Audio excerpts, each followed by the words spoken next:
Drugs, आज India में मिल रहा 70% दूध जहर बन चुका है। हमारे पेट में दूध के साथ साथ डिटर्जेंट, यूरिया जैसे हानिकारक केमिकल भी जा रहे हैं। डिटर्जेंट है वो डाला जाता है दूध को सफेद बनाने के लिए और उसमें झाग बढ़ाने के लिए। टॉयलेट क्लीनिंग का इंग्रेडिएंट जैसे यूरिया डलता है दूध को गाढ़ा बनाने के लिए। ये केमिकल आपके घर आए तो आप इसको पहचानेंगे कैसे?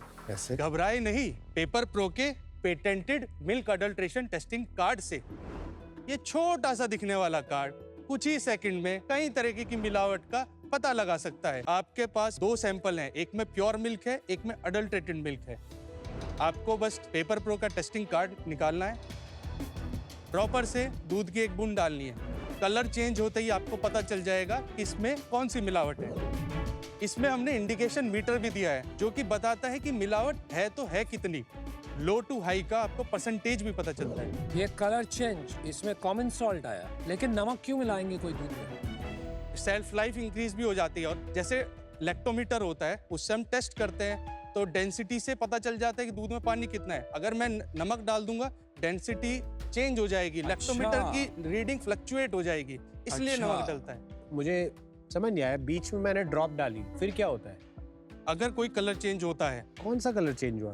अपने प्योर मिल्क का सैंपल लिया होगा, एक में अडल्ट्रेटेड सैंपल भी है तो ये अच्छा, अगर कुछ नहीं चेंज हुआ इसका मतलब आप वो दूध में नहीं है। मेरे में तो डिटर्जेंट भी है, स्टार्च भी है, सोडा भी है। क्या किया यार मैंने सर? डिटर्जेंट में मल्टीपल कंपाउंड्स होते हैं। सोडियम हाइड्रोक्साइड होता है जिससे सोडा होता है। सोडा बेसिकली क्या होता है? तो बेसिकली सब कुछ आ गया। I got your point. मेरे में क्या होना चाहिए था? सोडा आता है, न्यूट्रलाइजर।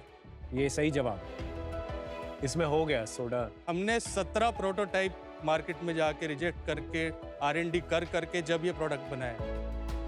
आपने कहा कि 70% मिल्क अडल्ट्रेटेड है, तो आप समझाएंगे एक बार कि कोई पर्टिकुलर कैटेगरी है जिसमें ज्यादा अडल्ट्रेशन होता है या फिर सप्लाई चेन में होता है, ये हम तक अडल्ट्रेटेड पहुंचता कैसे है?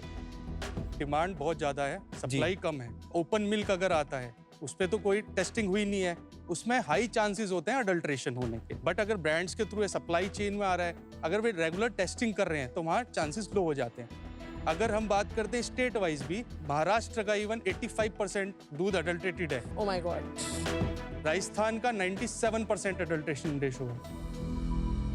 आप एक बार अपना बैकग्राउंड बता दीजिए और आपने इसकी शुरुआत क्यों की और कब की, उसके बारे में थोड़ा बहुत जर्नी बता दीजिए। ठीक है, मैंने 10-12 मुजफ्फरनगर से ही करा है। देन मैं ग्रेजुएशन के लिए देहरादून गया। सेकेंड ईयर ऑफ ग्रेजुएशन में मैं जब इंटर्नशिप कर रहा था तो हम न्यूज़पेपर पढ़ा मैंने जिसमें लिखा कि अडल्ट्रेशन मिल्क में है, डिटर्जेंट है, सोडा है। तो वो मेरे लिए पहली बार था जब मैंने ये वर्ड सुने थे, क्योंकि मैं जिस एरिया से आता हूँ वहाँ पे दूध हर टाइम 24/7 अवेलेबल रहता है। जी, अगर मैं बात करूं अडल्ट्रेशन तो ज्यादा से ज्यादा ये सोचते थे पानी होगा। देन ये सोचा कि ऐसा हो क्यों रहा है। हाँ जी। तब पता चला कोई ऐसी टेस्टिंग किट नहीं है जहाँ पे आदमी घर में ही टेस्ट कर ले। तो ये बहुत अच्छा चीज निकाली आपने कि एक टेस्टिंग किट आपने उतार दी। जी, ये टेस्टिंग किट तो एकदम कमोडिटाइज्ड है। ये जो नए ब्रांड आए थे, कंट्री डिलाइट फॉर एग्जांपल, वो साथ में आपको स्ट्रिप्स भेज देते हैं। Right. टेस्ट में ऐसी क्या चीज है जिसपे आपको पैटेंट मिला है या इंटेलेक्चुअल प्रॉपर्टी आपने बनाई? ये एक बायो सेंसर्स है जो कि रिएक्ट करते हैं अडल्ट्रेशन के कांटेक्ट में ही आते हैं। हम 0.mg में भी डिटेक्ट करते हैं। आप 2-4 दाने भी डालेंगे ना, वो भी हम डिटेक्ट कर क्या पाएंगे। आप कह रहे हो कि आपका इनोवेशन आविष्कार ये है कि आपने इसको बहुत प्रिसिशन से बनाया है? बिल्कुल। Is that right? राइट। मैंने वहां देखा आप स्ट्रिप्स भी बनाते हैं।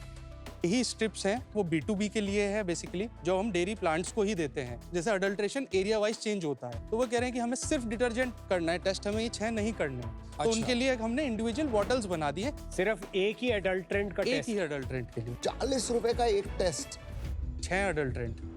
6 adulterant. Now divided that. Nice style.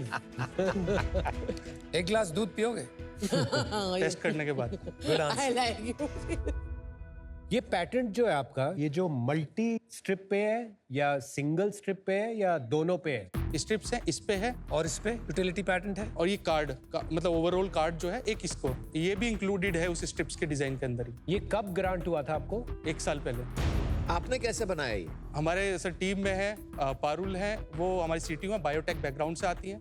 उन्होंने अपने बैकग्राउंड को ही इसमें यूज करते हुए बनाया है पूरा का पूरा। देन हमारी टीम में फूड टेक से भी लोग हैं। और ये सीटीओ पारुल को आप कितना पैसा देते हो? अभी 30,000 है। तो शेयर कितने हैं पारुल के? तो सर ईसॉप्स में है 5%। Parul is the key person here, it seems. तो आपको लगता है 30,000 रुपए और 5% में वो रह ही है आपके पास? Unless you are married to a. नहीं, मैं ऑलरेडी मैरिड हूँ। मैं कह रहा हूँ अगर ये टेक्नोलॉजी इतनी बढ़िया है, वो कल को छोड़ के चली जाएगी तो क्या करेंगे आप? कंटिन्यूअसली And इनोवेशन वो उससे अच्छी टेक्नोलॉजी कहीं और बनाएंगी। This is paper pro by Parul. Fully Parul नहीं कह सकते क्योंकि जब वे कंपनी में आई थी उससे पहले फर्स्ट प्रोटोटाइप POC लेवल हम कर चुके थे, मैंने खुद बनाया। तो आपको पारुल की जरूरत क्यों पड़ी फिर? एडवांस में बनाने के लिए मेरे पास तो बेसिक नॉलेज थी, मैं जी। उस बैकग्राउंड का भी नहीं हूँ। एडवांस में बनाना किस तरह से कैसे रखना है वो तो पारुल ही बताएगी। अभी जो बिजनेस है ये प्री रेवेन्यू है या आप ये लॉन्च कर चुके हो? लास्ट ईयर इसको लॉन्च किया है। लास्ट ईयर हमने 5,70,000 की सेल करी थी। देन इस साल अभी तक हम 22 लाख रुपए के आसपास में सेल कर चुके हैं। लास्ट क्वार्टर हमने 8,10,000 करा था।